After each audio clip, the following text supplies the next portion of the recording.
et qui nous donnera un petit peu l'impression du jury en Sustainable Health sur ce travail. Ensuite, on aura 10 minutes de questions-réponses. Alors, ces questions-réponses, on va les faire via le chat. Je pense que vous êtes déjà à peu près tous dessus.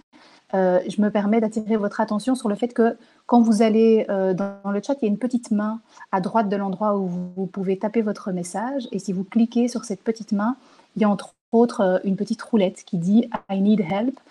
Donc voilà, pour tous les problèmes techniques, n'hésitez pas à activer cette petite roulette et un des membres de notre équipe viendra vers vous en privé pour essayer de régler ça au mieux. Donc je vous le disais, 10 minutes de questions-réponses après l'avis du jury. Et puis on donnera aussi la parole à 2 reprises aux partenaires de cet ERA Award, à savoir le laboratoire Expanscience. Alors, on a choisi que tout le monde ne puisse pas activer sa caméra, sinon on a un petit peu peur des couacs techniques, mais on espère bien voir Iso Navé, quand elle nous donnera son avis, elle est primée bien évidemment.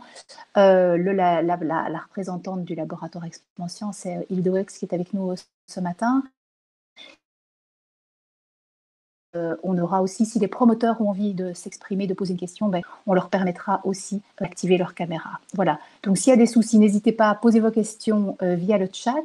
Je pense que du côté de Nicolas, voilà, on est toujours en train de chercher à activer son micro. Donc, on va commencer avec Laura. Laura, je pense que tu es avec nous. N'hésite pas à activer. Ah voilà, je vois Laura. Alors Laura, je vais revenir sur ton travail 2 petites minutes, évidemment. Donc toi, tu as présenté un mémoire de master en sciences de la santé publique, c'était à l'UC Louvain. Le titre, c'est La littératie alimentaire et les décisions alimentaires des adultes dans les supermarchés à Bruxelles, analyse des données collectées sur la base de l'échelle de mesure Short Food Literacy Questionnaire, un bon long titre. Et tu as eu comme promoteur William Dorr, qui est professeur à la faculté de santé publique, et Stéphane Van Den Broek, qui est professeur à la faculté de psychologie de l'éducation. Et je pense qu'il s'est inscrit ce matin, donc si à un moment donné il a envie de prendre la parole, ce sera possible. Donc voilà, est-ce que tout roule pour toi de ton côté? Mais ça va. Oui, très bien, on peut commencer. Ok, alors je m'efface pendant 3 minutes, c'est à toi. Merci, bonjour à tous. Donc aujourd'hui, je vais vous parler de mon mémoire. Donc on m'a gentiment introduite, donc j'ai plus besoin de le faire. Donc on sait tous qu'une alimentation de qualité est nécessaire pour maintenir une bonne santé. Mais est-ce que vous saviez que 85% des aliments que vous trouvez dans les supermarchés sont des aliments qui sont ultra transformés? Donc pour rappel, un aliment ultra transformé, c'est un aliment qui va être industriel, qui va être calorique, qui va avoir des impacts sur la santé humaine et sur l'environnement. Donc, dans mon mémoire, j'ai voulu étudier la littératie alimentaire comme un facteur qui va influencer ces décisions d'achat d'aliments ultra transformés. Et donc, je vais expliquer brièvement ce que c'est la littératie alimentaire. Donc, on peut résumer ça comme l'ensemble des connaissances propres à chaque individu concernant l'alimentation. Donc, pour répondre à cette question, j'ai mené une enquête de terrain sur 330 personnes. Et ça s'est passé dans les supermarchés à Bruxelles uniquement. Et grâce à l'analyse de leur ticket de caisse et grâce à la mesure de leur niveau de littératie via un questionnaire qui s'appelle le Short Food Literacy Questionnaire, mais il y en a d'autres, j'ai pu constater que les personnes qui étaient plus littérées consommaient moins d'aliments ultra transformés, tout comme les personnes qui avaient un haut niveau d'éducation, ils avaient aussi moins d'aliments ultra transformés dans leur panier. Par contre, une autre chose que j'ai pu mettre en évidence, c'était que les personnes en surpoids ou obèses consommaient beaucoup plus d'aliments ultra transformés. Donc, ici, on peut conclure que la littératie peut sensibiliser le consommateur pour reconnaître le lien entre alimentation, santé et même environnement. Et ça va nous aider ça va aider le consommateur à se diriger en fait ses choix alimentaires en fonction de justement ce peu transformer ces aliments de saison qui vont être locaux, qui vont faire participer le circuit court, l'économie réelle. Donc voilà. Si vous voulez en savoir plus, vous pouvez toujours voir sur le site ERA, il y a mon mémoire qui est disponible si ça vous intéresse, si le sujet vous intéresse. Et n'hésitez pas à me poser des questions si vous en avez. Voilà. Merci Laura, le temps de me reconnecter et de revenir avec toi. Merci pour cette présentation. Je vais donner la parole à présent à Ise Navé. Alors Ise, si vous avez l'occasion d'activer votre caméra et votre micro de votre côté, ce sera quand même plus sympa si on se voit. Vous êtes présidente de ce jury en Sustainable Health et vous êtes docteur en médecine, coordinatrice du développement santé et environnement au sein du SPF Santé et vous coordonnez le plan national d'action environnement santé. Voilà, comme ça, je vous ai présenté avant que vous ne preniez une première fois la parole. Alors Ise, on ne vous voit pas. Est-ce que vous êtes bien là? On avait envie de vous voir ce matin, on a vu que vous étiez connectée. Ah, voilà. Voilà. Bonjour. Bonjour. J'avais du mal à connecter ma vidéo. Voilà. Avec plaisir. Alors, parfait. Merci à tous. Alors, un petit mot de la présidente du jury. Alors, qu'est-ce que vous avez souhaité mettre particulièrement en avant dans ce mémoire? Écoutez, c'est vraiment un sujet d'actualité et tout le monde doit manger. Et donc, c'est vraiment très important, l'éducation, une bonne alimentation. Et donc, on trouvait ce sujet de mémoire particulièrement intéressant aussi. Donc, de voir que ce sont les personnes plus éduquées, etc., qui mangent quelque part mieux, donc parce que des aliments transformés sont de moins bonne qualité nutritive, etc. Donc, c'est vraiment primordial dès l'éducation des jeunes enfants, je pense, de mettre ça à l'avant pour qu'ils assurent toute leur vie, pour leur santé, pour le quotidien, l'impact sur l'environnement, etc. Ce sont des choses primordiales. Donc voilà, on avait beaucoup apprécié ce mémoire et ce sujet et la manière de l'avoir traité. Merci Ise, merci beaucoup. Alors n'hésitez pas évidemment à poser vos questions à Laura. Alors une première question, peut-être Laura, le temps que ça se débloque un petit peu sur le chat, on l'espère. Là, qu'est-ce qui t'a mis sur la piste de ce sujet de mémoire? Alors moi, je ne t'entends pas. Je ne sais pas si... Est-ce que les autres entendent Laura? C'est moi, désolée, je n'avais pas activé le micro. Parfait, à toi.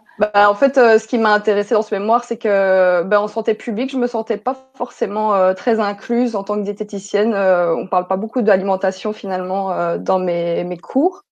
Et voilà, j'ai voulu terminer plutôt nutritionnelle, on va dire, pour mon mémoire, parce que c'est ce qui m'intéresse finalement. Et en fait, je suis partie de cette classification NOVA. Je ne sais pas si on peut remettre l'illustration que j'avais mis pour ma présentation. Mais en fait, c'est une classification des aliments selon leur degré de transformation. Et donc, vous voyez ici en bas, le NOVA 1, c'est le peu transformé. Et ça va jusqu'à NOVA 4, très transformé. Donc, vous pouvez voir du Nutella, du Kotor, très riche en... C'est du chocolat, mais c'est le premier ingrédient que vous allez voir, c'est du sucre. Donc, voilà, ça, c'est tous des aliments qui peuvent être... qui ont fait que... désolée, je m'y perds. Donc, la question, c'était comment j'en suis arrivée là. La classification NOVA était la base de mon travail. Et puis, c'est un travail aussi avec mon promoteur où il m'a parlé de cette littératie alimentaire et je me suis vraiment intéressée au concept, à ce qu'il contenait. Voilà. Et comment tu penses que tu peux rendre justement accessible au plus grand nombre le fruit de tes recherches finalement? Justement, en participant à des émissions comme ici, même si c'est pas, il n'y a pas tout le monde, mais je pense que c'est vraiment diffusant. Moi, j'aimerais bien plus tard, je suis pas encore diététicienne indépendante, mais j'aimerais bien plus tard pouvoir éduquer les gens à mon niveau. Mais bon, si je peux le faire au niveau des institutions, même créer, parce que je l'ai pas dit, mais la littératie alimentaire, c'est un concept un peu novateur. C'est pas encore extrêmement clair et des outils pour évaluer la littératie des gens, il en existe plein.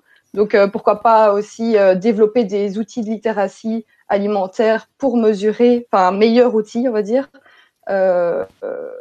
pour carrément évaluer au niveau des populations et pouvoir cibler des actions en santé publique en fonction des lacunes de la population. Alors, je vois qu'on a quelques questions. Je te donne la première. Comment penses-tu que les supermarchés pourront aider à augmenter la littératie alimentaire? Les supermarchés, je pense pas que ce soit leur rôle. Leur rôle, c'est de vendre. Mais si par exemple, on parlait d'éducation à bas âge, par exemple, si on éduque et sensibilise les gens très tôt, finalement, c'est le consommateur, le consomme-acteur qui a le pouvoir de décider qu'est-ce qu'il va acheter. Et un supermarché, si quelque chose ne se vend pas, ils vont le laisser de côté. Donc, c'est vraiment au consommateur à se rendre compte qu'il est il a le pouvoir en fait de choisir quelle est l'offre alimentaire de demain. Voilà. Ouais. Et donc, tu penses que pour améliorer justement la littératie alimentaire, ça commence par quoi? Le plus jeune âge? Par l'éducation? Oui, Quelles seraient les pistes?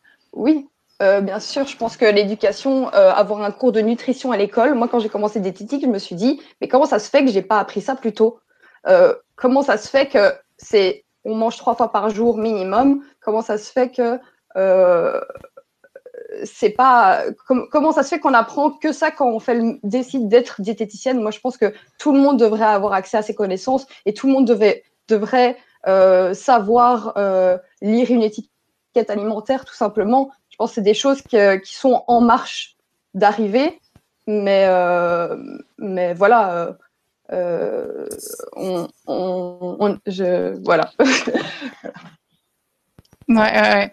Alors ici, j'ai quelques interrogations, on nous dit, par rapport au label ABCD qui se pratique dans les supermarchés. Par Ouais. exemple, un avocat riche en graisse pourrait être classé C ou D alors qu'il a d'autres vertus. Existe-t-il des labels plus représentatifs ou informatifs pour les consommateurs? Mais voilà, ce label-là, le ABCD, s'appelle Nutri-Score.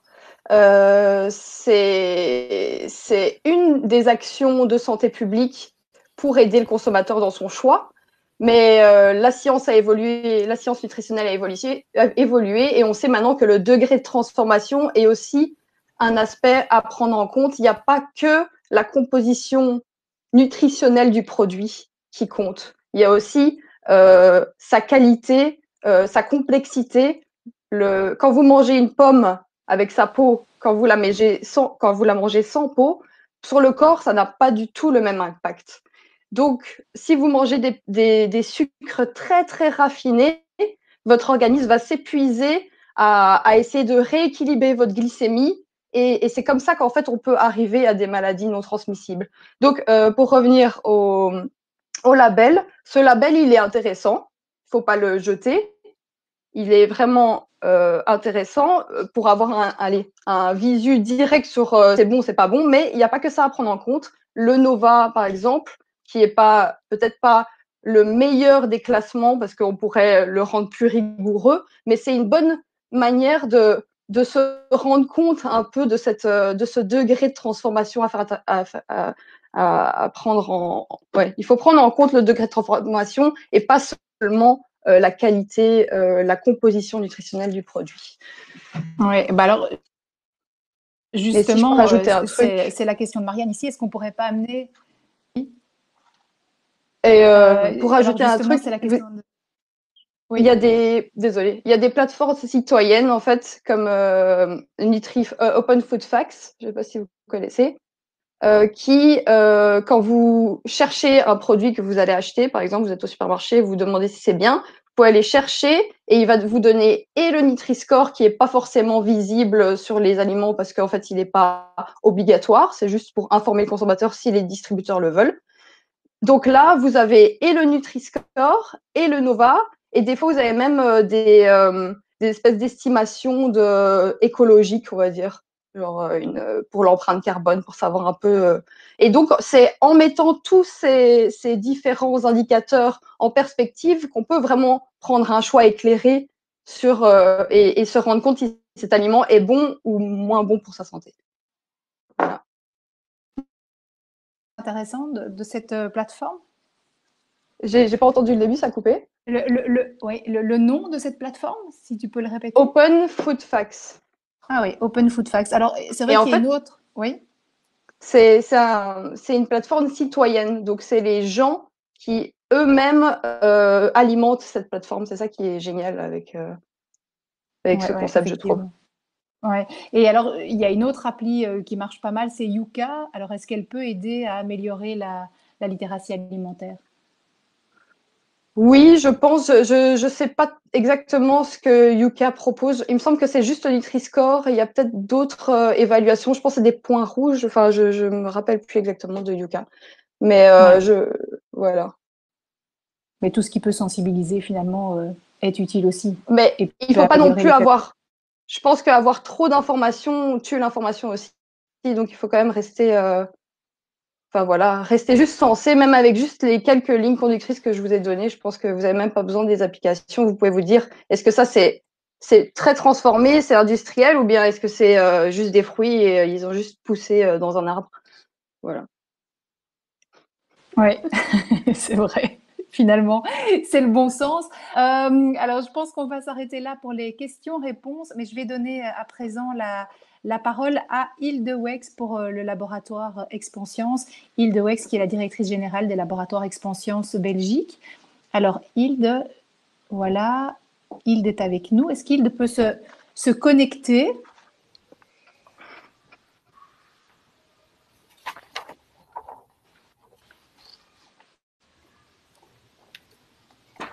Voilà. Est-ce que Hilde est avec nous? On sent que, voilà, elle est en train de se connecter. On va la voir dans un petit instant.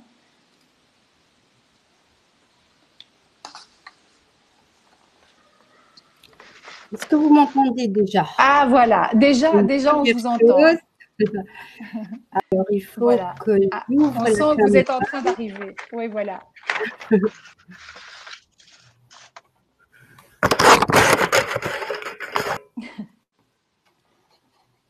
Alors, c'est la caméra qui me laisse en plan. Ok. Voilà. Est-ce que vous me voyez? Est-ce que c'est bon? Voilà. C'est bon. Et vous m'entendez? Parfait. C'est bon. Et on vous entend, on vous voit. Alors, c'est parfait. Ok, Alors, parfait. on avait envie, évidemment, d'avoir un petit mot sur votre participation, évidemment, à cette IRA en santé soutenable. Pourquoi le laboratoire Expanscience le soutient-il?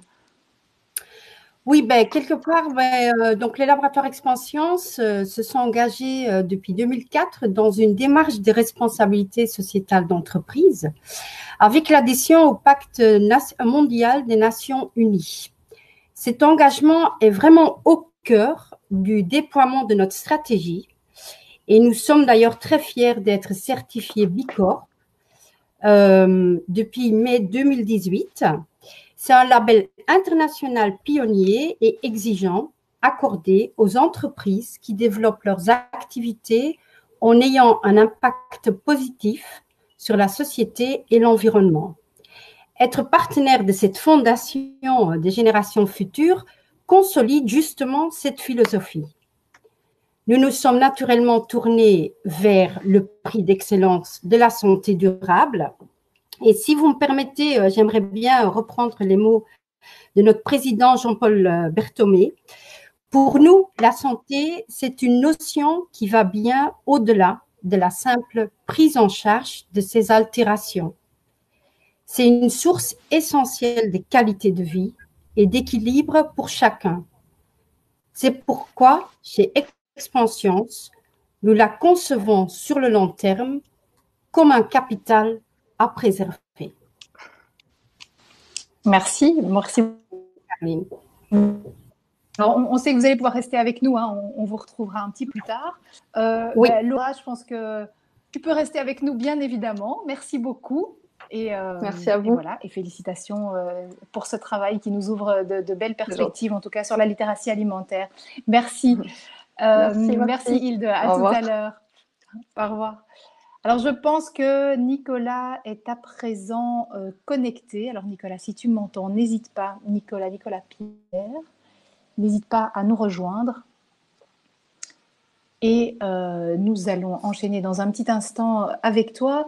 Alors, Nicolas a présenté un mémoire de master en médecine à l'UC Louvain. Je vous en donne déjà le titre.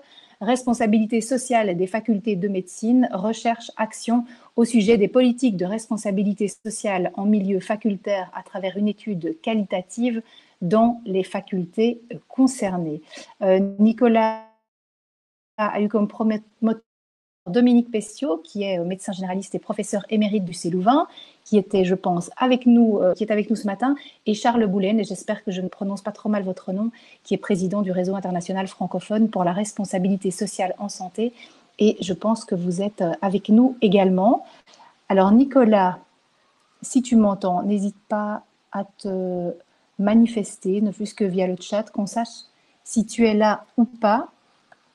Ou si on donne éventuellement la parole à Bénédicte. Je ne sais pas si Bénédicte est déjà là.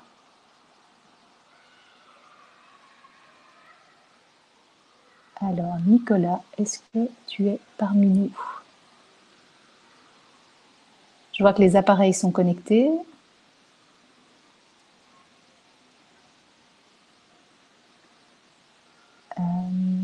Voilà, alors Nicolas nous entend, moi je n'entends pas. Oui, Nicolas, active ton micro, voir ta caméra. Je ne sais pas si ce sera plus simple. C'est déjà bien que tu nous entendes. C'est un premier pas.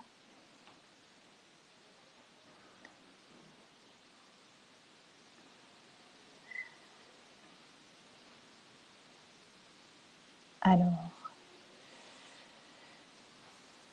oui, il y a un petit logo rouge normalement en bas de l'image qui te permet d'activer et ton micro et ta caméra.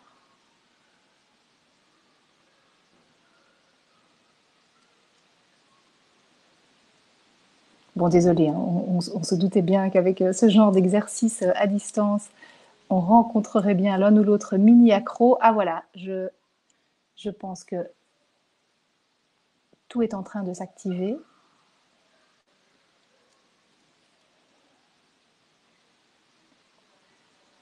Alors, personnellement, je ne l'entends toujours pas. Nicolas, éventuellement, dis-nous quelques mots.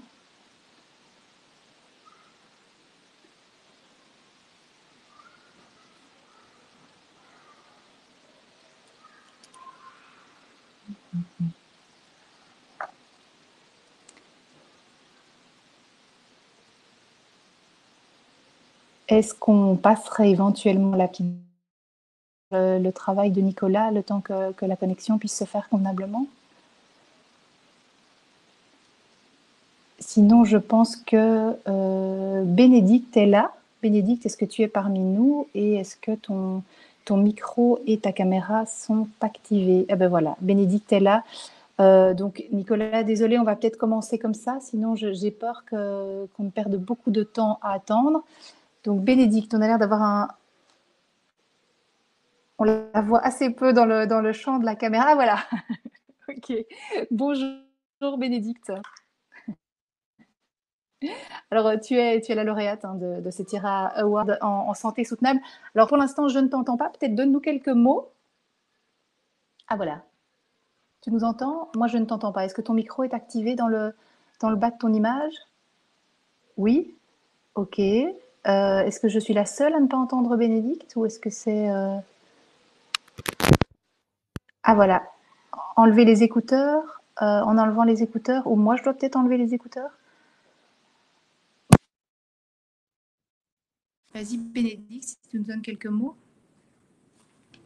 Alors, personnellement, je n'entends rien.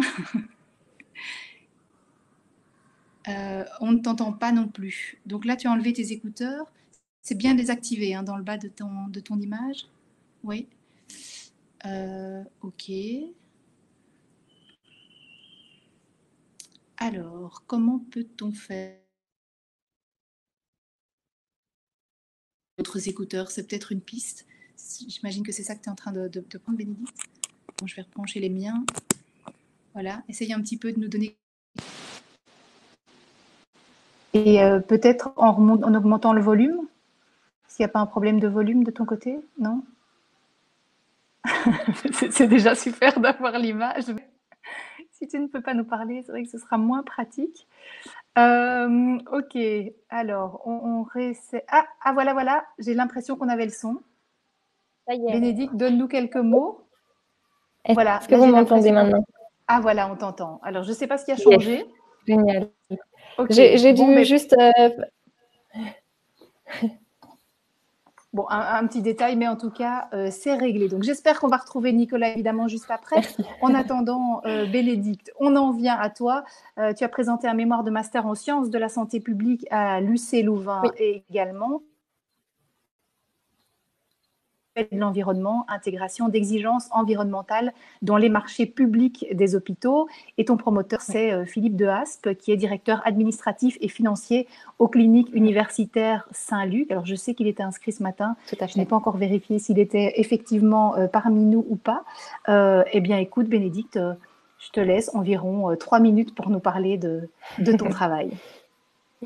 Merci, merci Caroline. Donc pour comprendre l'origine de mes recherches, il faut tout d'abord que vous sachiez qu'avant d'entamer ma dernière année à l'université, j'ai eu l'opportunité d'être engagée en tant qu'acheteuse au sein d'un établissement de soins de santé, donc aux cliniques universitaires à Bruxelles. Et j'ai donc démarré mes recherches dans le cadre de mon mémoire sur base du constat suivant. Bien que les établissements de soins de santé sont les gardiens de la santé humaine et de la santé publique, ils sont également d'énormes consommateurs en énergie et en matières premières. Or, cette consommation, et je dirais même cette surconsommation en matières premières et en actes de soins, a des impacts négatifs sur l'environnement et a fortiori sur la santé humaine. Les établissements de soins de santé doivent donc prendre conscience de leur rôle à jouer dans la transition écologique que nous vivons actuellement. Ils doivent, et ce dès maintenant, agir et prendre des décisions responsables en faveur et pour la protection de l'environnement. Donc toujours en tant qu'acheteuse, j'ai souhaité encourager et aider les établissements de soins de santé à trouver des solutions pour minimiser et pour réduire tout au moins leurs impacts négatifs sur l'environnement. J'ai donc approfondi mes recherches sur la notion d'achat durable et donc sur la possibilité qu'ont les établissements de soins de santé à acheter des produits plus respectueux de l'environnement, mais également en gardant à l'esprit et en assurant la sécurité et le bien-être tant des patients que du personnel médical. Donc pour ce faire, et dans le cadre du respect de la loi sur les marchés publics auxquels sont soumis les établissements de soins de santé, j'ai rassemblé dans un vade-mecum des références, des critères et des clauses qui peuvent être directement appliqués et intégrés dans les cahiers des charges des achats publics des établissements de soins de santé. Cet outil que j'ai créé ne demande plus qu'à être mis en place, mais surtout à être partagé aux établissements de soins de santé et plus généralement aux institutions publiques. Donc c'est pour ça que vous voyez ici le QR code qui permet de télécharger le vade-mecum que j'ai créé. Et de par mes recherches, j'ai pu démontrer que ces critères environnementaux ont déjà été mis en place dans des institutions publiques et dans certains établissements de soins de santé, notamment en France, et que ces critères sont efficaces d'un point de vue écologique, d'un point de vue économique, mais également d'un point de vue clinique.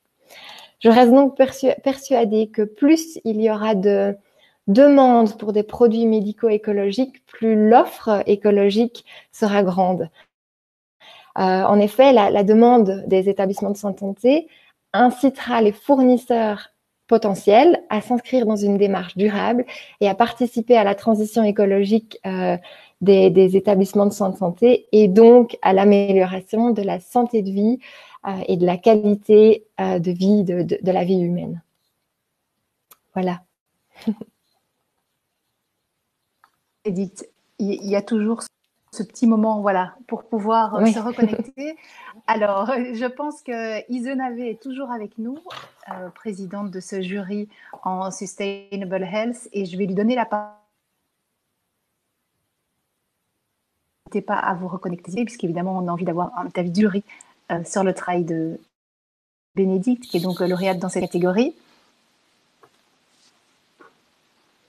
Bénédicte, pour ce travail vraiment très, très utile. Donc, tous les travaux étaient très bien, mais le vôtre a été particulièrement apprécié parce que justement, le secteur, comme vous le dites, de la santé est un gros consommateur environnemental d'énergie, un gros pollueur, et donc c'est une priorité au niveau du développement durable, de l'environnement. Pour l'OMS aussi, ils l'intègrent enfin dans leurs critères. Donc, on a choisi ce travail parce qu'il apporte justement quelque chose de concret et un outil que les hôpitaux, que les instituts de soins peuvent directement utiliser et intégrer dans leur fonctionnement. Donc, on était vraiment très, très contents de ce travail et on espère vraiment qu'il sera utilisé, surtout par la suite, par tous nos hôpitaux, parce qu'en Belgique, on est encore loin, loin du compte. Au niveau du SPF, on avait essayé de faire un groupe de travail avec les hôpitaux et Saint-Luc était justement dedans. Donc, on espère que ça va continuer à bouger et que votre outil sera utilisé efficacement et concrètement.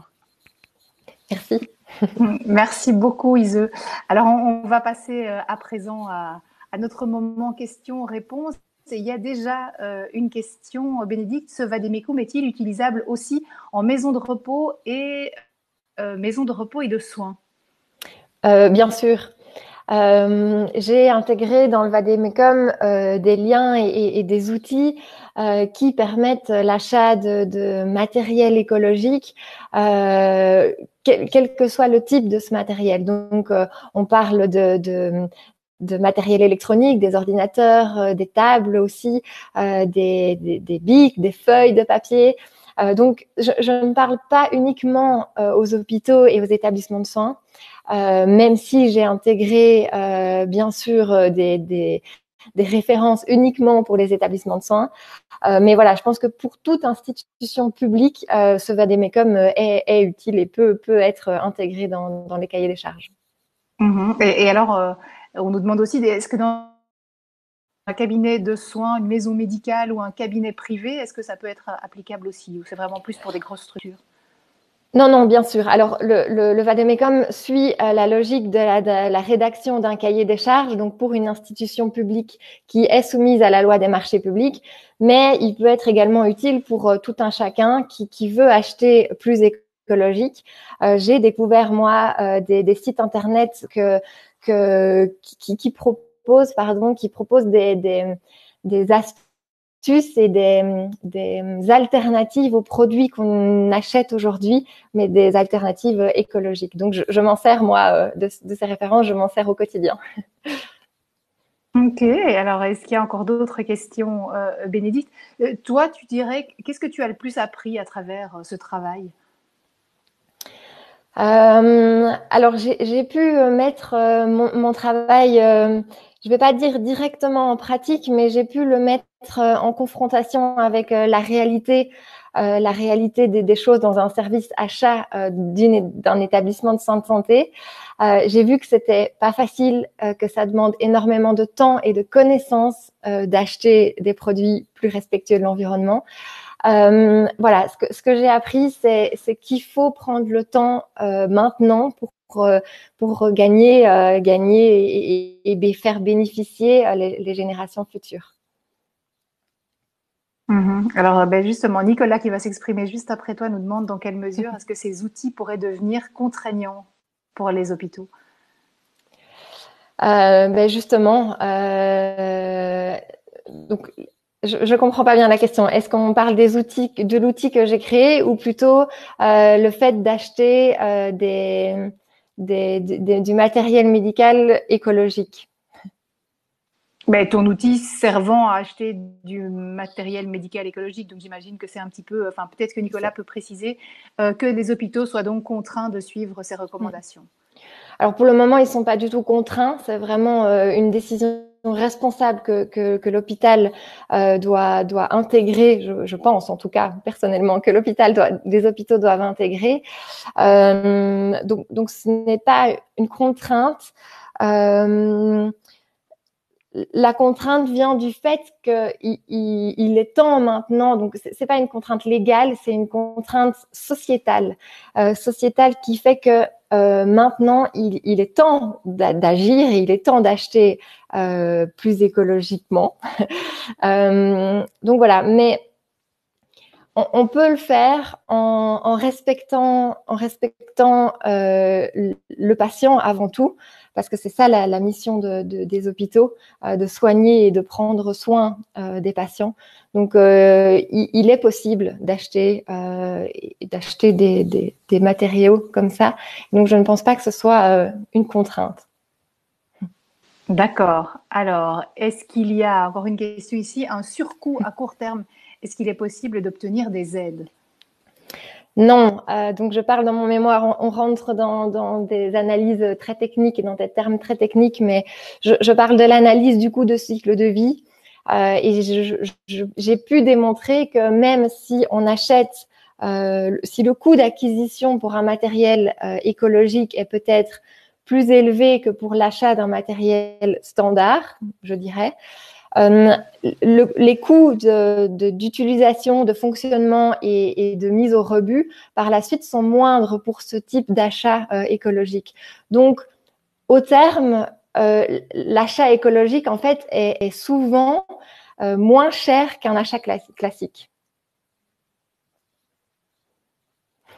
Ok, bonne nouvelle. Alors, je vois qu'il y a encore apparemment une question qui arrive et à mon avis, ce sera la dernière, une question de Béatrice. Je ne sais pas, voilà, on est en train de taper l'une ou l'autre question. On va attendre quelques instants et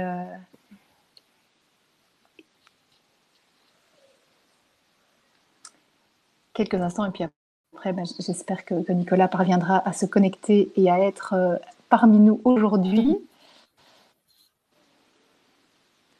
Les questions sont longues à arriver.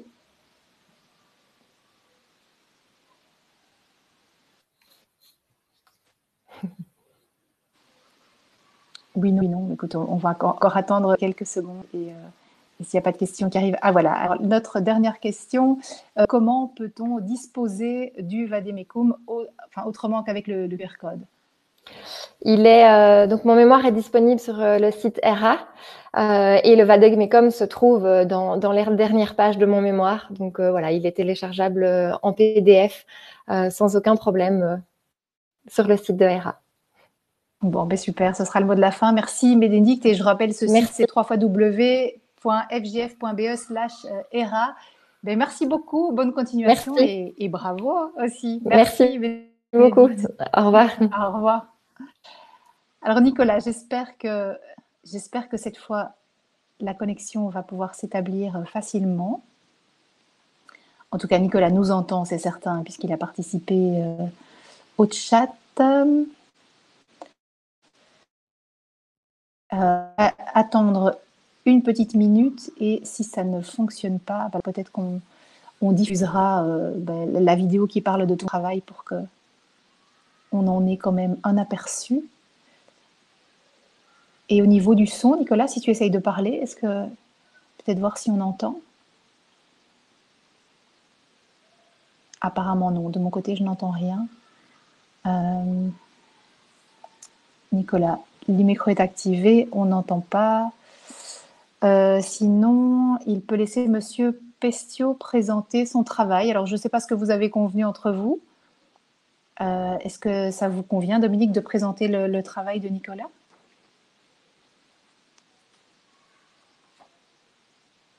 Pour nous, tout est possible. Hein. Donc, voilà, parce que j'ai l'impression que la connexion va être très compliquée.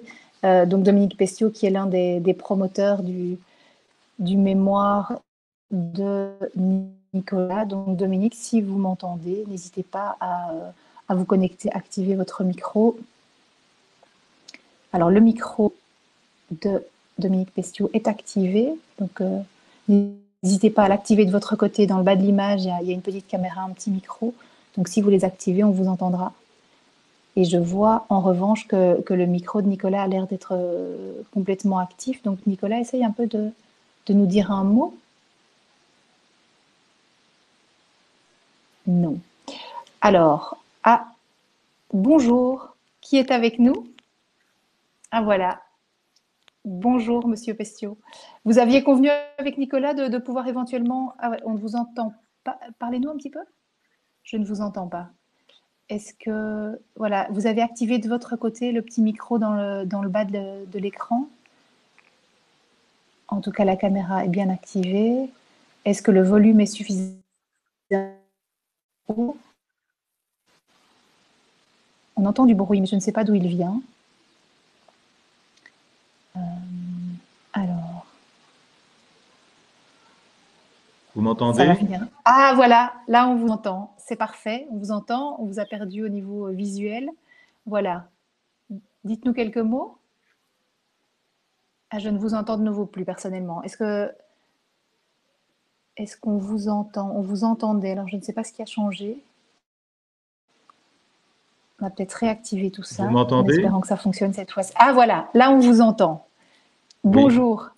Bonjour, Donc, c'est évidemment très dommage que Nicolas ne puisse pas présenter son travail lui-même parce qu'il a longuement travaillé dans le cadre de son mémoire de recherche clinique sur ce dossier de responsabilité sociale. Vous savez que la responsabilité sociale a d'abord débuté dans le monde de l'entreprise. Et on en a parlé tout à l'heure avec Expansion, avec d'autres entreprises et aussi dans le domaine de l'alimentation des hôpitaux, comme l'ont montré les deux présentations précédentes. Et c'est dans les années 90 que Charles Belen, qui devrait également être connecté avec nous.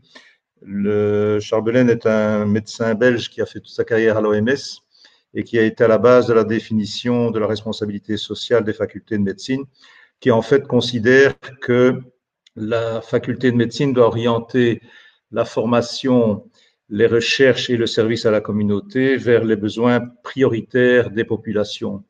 On se trouve souvent dans un système de santé qui est orienté de manière très spécialisée vers des questions pointues, mais qui, au fond, prend relativement peu en compte les déterminants de la santé dont on a parlé tout à l'heure. Quand on parle, par exemple, d'alimentation, on se rend bien compte que l'éducation, le niveau social jouent un rôle important et que les patients précarisés auront accès à une alimentation probablement de moins bonne qualité. Et il en va de même pour d'autres aspects de la santé.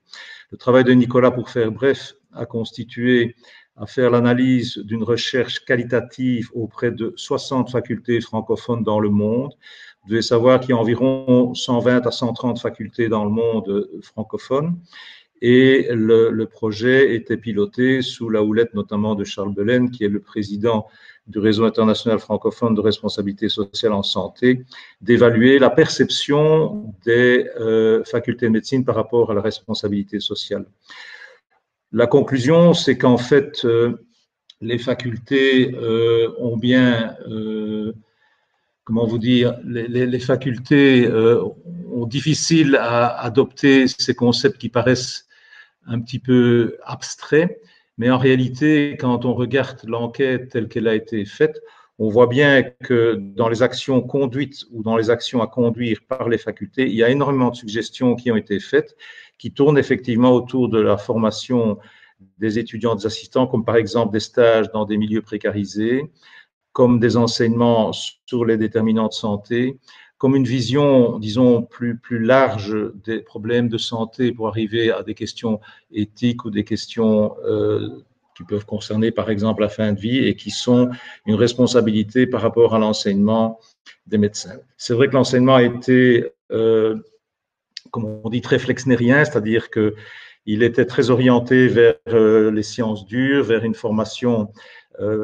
clinique très orientée vers les spécialités et qu'aujourd'hui, toutes ces questions sont un peu réévaluées et les conclusions de la recherche montrent bien que les facultés de médecine doivent réorienter les programmes de formation vers des questions vives de société.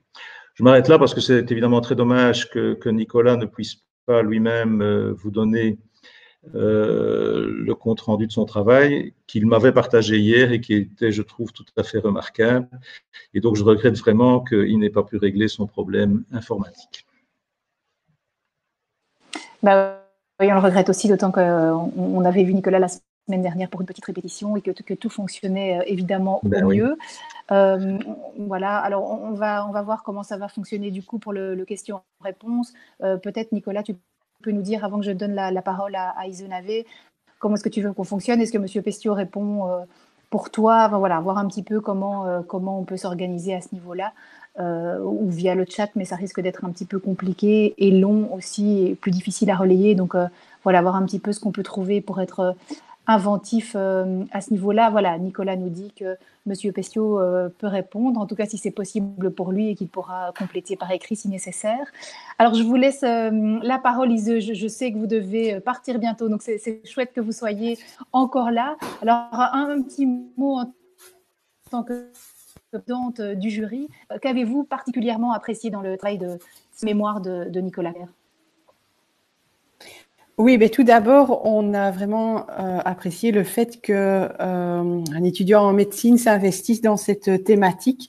Comme professeur Pestio le disait, les questions sociétales actuelles, les changements climatiques, les questions environnementales sont des questions sociétales très importantes et prioritaires pour le moment. Et nous, au niveau du SPS, ça fait déjà plusieurs années qu'on travaille dans le cadre du plan national d'action en santé-environnement à l'intégration de cours de médecine environnementale, santé environnementale, donc l'intégration des cours dans les cours de base des médecins et des professionnels de la santé en général. Donc ici, on a déjà abouti à plusieurs choses concrètes, comme un certificat universitaire en médecine environnementale, par exemple, où on espère que l'UCL va nous rejoindre aussi dans ce projet.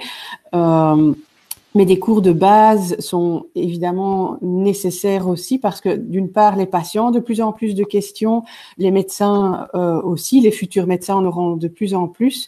Et il y a par exemple le groupement de Docs for Climate, donc un groupement de médecins pour le climat, mais cela s'étend à toutes les questions sociétales, environnementales en général. Donc c'est vraiment quelque chose d'actualité aussi. On a beaucoup apprécié le travail de Nicolas sur cette thématique et ce qui va en découler également par la suite. Alors, on vous écoute. Oui, j'avais envie de faire un commentaire par rapport à l'environnement parce que la pandémie, évidemment, est quelque chose de dramatique et qui touche nos populations de manière très forte aujourd'hui. Mais il faut se rendre compte que l'environnement et les questions environnementales sont la cause de plus de 5 millions de morts par an dans le monde. Et que donc, face aux enjeux futurs dont a très bien parlé l'oratrice précédente pour son travail qui était remarquable, est vraiment une question tout à fait vive de société parce qu'on va vers des problématiques liées au climat qui entraîneront des conséquences au niveau de la santé qu'on n'imagine pas maintenant et qui sont beaucoup, beaucoup plus importantes que la pandémie actuelle qui nous mobilise tellement. Tout à fait, je vous rejoins tout à fait sur cette remarque. Les questions affluent évidemment, mais Nicolas, évidemment, aura peut-être plus de mal à nous répondre. J'avais envie de lui poser une question, mais alors je ne sais pas, Monsieur Pestio, à quel point vous pourriez y répondre ou pas, de savoir aussi comment lui s'est orienté vers cette responsabilité sociale et sociétale et les formations qui devraient être adaptées en fonction dans les facultés de médecine.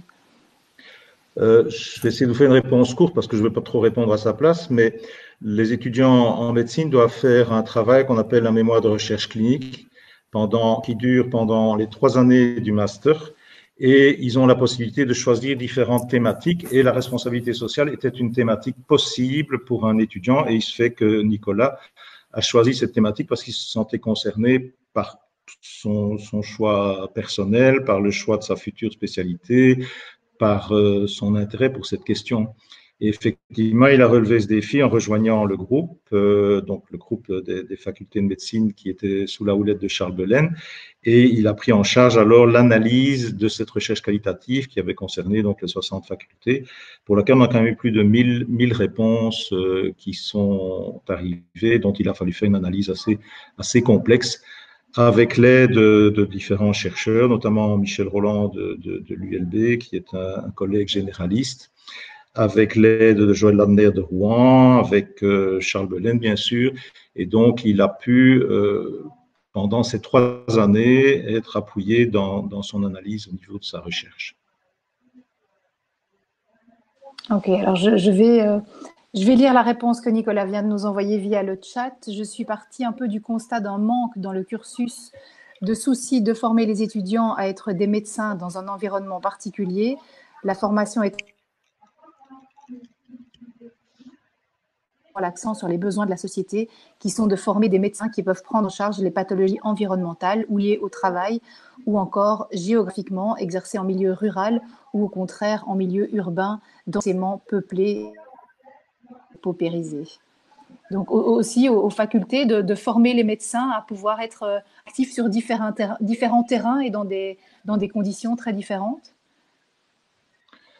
Mais c'est évident que des études, notamment dans des revues médicales prestigieuses, ont bien montré que la formation des médecins, quand elle est orientée vers les hôpitaux universitaires, et c'est là que se fait le principal de la formation, conditionne les médecins par la question des modèles de rôle. Les médecins, les futurs médecins s'identifient à la formation qu'ils reçoivent et aux maîtres de stage qu'ils reçoivent. Donc, si leur formation est principalement orientée vers l'hôpital académique, mais c'est ce modèle-là de soins qu'ils intègrent et qu'ils veulent développer. Mais en réalité, 80-90% des problèmes de santé rencontrés par la population peut être soignés au niveau de la première ligne de soins. Et tous les pays aujourd'hui, avec les difficultés financières que connaissent les systèmes de santé, essayent d'orienter la formation et d'orienter les patients à d'abord consulter des soins de santé primaires, de la médecine générale, ce qui n'est pas ce que les étudiants apprennent pendant une formation très orientée vers les spécialités. C'était ça un petit peu la question qui était soulevée par le travail de Nicolas. Oui, c'est ça. Alors, lui répondait aussi absolument, ça correspond en fait à un souhait des...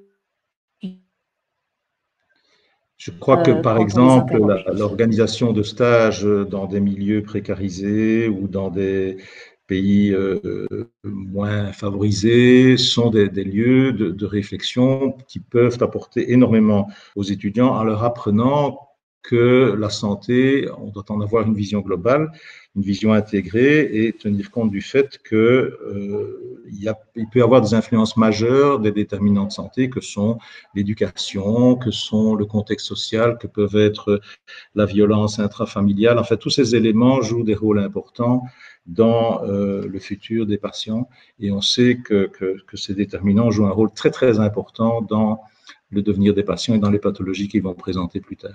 Je pense d'ailleurs que les travaux précédents le montraient bien, notamment sur la diététique, montraient bien que les choix alimentaires ont un impact sur le diabète. Savez-vous par exemple que le diabète, avec l'exercice physique et l'alimentation, on peut en diminuer de 50% l'incidence. Je parle bien du diabète de type 2, qui est le diabète adulte, celui qu'on rencontre le plus dans 80-90% des cas. Eh bien, l'alimentation et l'exercice physique, dans des études extrêmement sérieuses, montrent qu'on peut en diminuer l'incidence de 50%.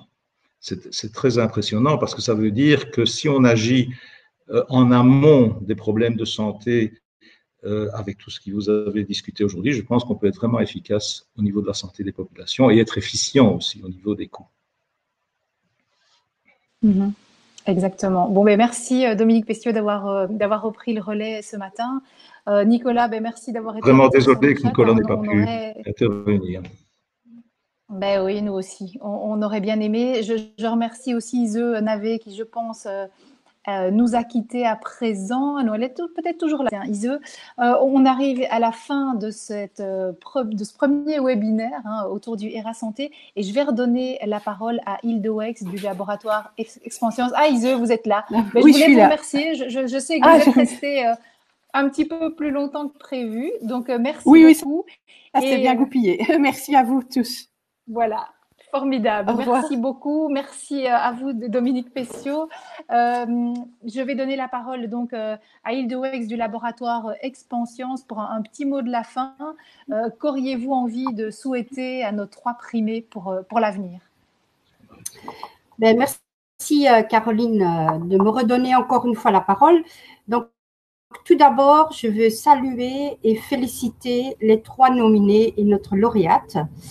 Le travail de Bénédicte a attiré toute notre attention aujourd'hui parce qu'il faut savoir que le laboratoire Expansions avec la marque Mustela est fournisseur dans les hôpitaux. Donc, on est vraiment ravis de voir ce vade-mecum dans lequel, effectivement, aujourd'hui, il y a des demandes vis-à-vis de nos engagements RSE et développement durable qui, jusqu'à aujourd'hui, n'étaient pas le cas dans les marchés publics des hôpitaux.